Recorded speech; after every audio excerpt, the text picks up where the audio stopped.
మహిళా వాలంటీర్పై దాడి జరిగిన సంఘటన అనంతపురం జిల్లా కళ్యాణదుర్గ మున్సిపాలిటీలో చోటు చేసుకుంది. 19వ వార్డులో మహిళా వాలంటీర్ నళిని వారి కుటుంబ సభ్యులపై 19వ వార్డు వైసీపీ కౌన్సిలర్ భాగ్యమ్మ ఆమె కుమారుడు మారుతి దాడికి పాల్పడ్డారు.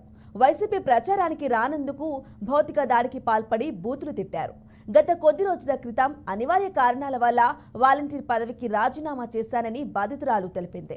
వాలంటీర్ పదవికి రాజీనామా చేసినా ప్రచారానికి రావాలని హుకుం జారీ చేశారని వాపోయింది. ప్రచారానికి వెళ్లకపోవడంతో తనపై భాగ్యమ్మ అతని కుమారుడు దాడి చేశారని ఆవేదన వ్యక్తం చేసింది. ఘటనపై బాధితురాలు పోలీసులకు ఫిర్యాదు చేసింది.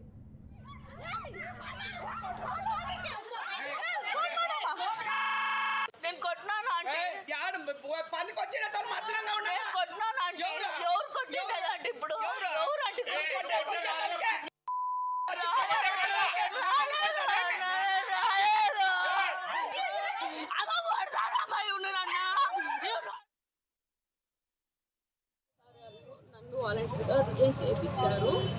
అయినా నన్ను పార్టీ మీద గౌరవంతో నేను క్యాన్వాస్కి అన్నీ తిరిగాను. ఈరోజు 2 రోజులు అయినా నాకు తిరిగి ఫీవర్ వచ్చింది. 2 డేస్ కోల్డ్ చలి జ్వరం వచ్చింటే పడుకున్నాను మెడిసిన్ తీసుకొని.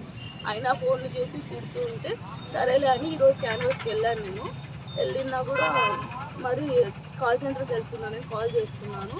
ఫోన్లు చేసి పిలిపించుకున్నారు. 4:30కి నేను వెళ్ళాను ఇంటికి. మా అమ్మ దగ్గరకు వచ్చి ఎందుకు మీ అమ్మాయి రావడం లేదు, మీ అమ్మాయిని తీసేస్తాము, మీరు అట్లాంటి వాళ్ళు మీరు ఇట్లాంటి వాళ్ళు అని తిట్టినాడు మా అమ్మని. ఆ కోపంతో ఇక్కడికి వచ్చి నన్ను వెళ్దురాను ఫస్ట్ ఇంట్లో నుంచి అని బెదిరించి నేనేం చేశానన్నా అని అడిగినా కూడా నువ్వేంది నాతో మాట్లాడేది, నువ్వు వెళ్దురా ఫస్ట్ బయటికి అని చంపకి చల్లని పోతే కింద పడినా నేను మూర్చిపడి. మా అమ్మకి అట్లే ఫోన్ లేస్తేనే మా అమ్మ ఫోన్ చేసి మా అమ్మని పిలిపించుకొని వచ్చేసింది. మా అమ్మ నన్ను కొడతానే అని వచ్చి మా అమ్మ ఎందుకు కొట్టినారు అని దానికి కూడా నా చెల్లెల్ని మా అమ్మని ఇద్దరిని కొట్టినాడు. మాకు ఎవరూ లేరు, మా నాన్న లేడు, ఎవరూ లేరు. మేము చేసుకుని తినే వాళ్ళం, ఒకరి మీద ఆధారపడే వాళ్ళమైతే కాదు.